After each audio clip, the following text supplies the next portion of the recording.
এটা ভেঙে গেছে, অনেক বছর যাবৎ ব্যবহার করার ফলে এটা ইয়ে হয়ে গেছে। এখন এটা চেঞ্জ করবো ভাবতেছি, তো একটা নতুন কিনে নিয়ে আসছি। এটা নতুন কিনে নিয়ে আসছি। এগুলি হচ্ছে গ্লাস রাখার স্ট্যান্ড। এগুলি যে এখানে লাগাইতে হয়, আমি লাগাইনি, এগুলি লাগাবো না ভাবতেছি। এটা সাজানোর পরে আপনাদেরকে আবার পিক দিব। আর এখানে তিতা করলা ভাজি,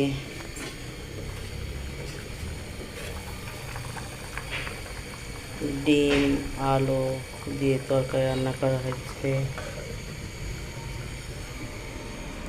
এই র্যাক চেঞ্জ করার কারণে সব কিছু এলোমেলো হয়ে গেছে,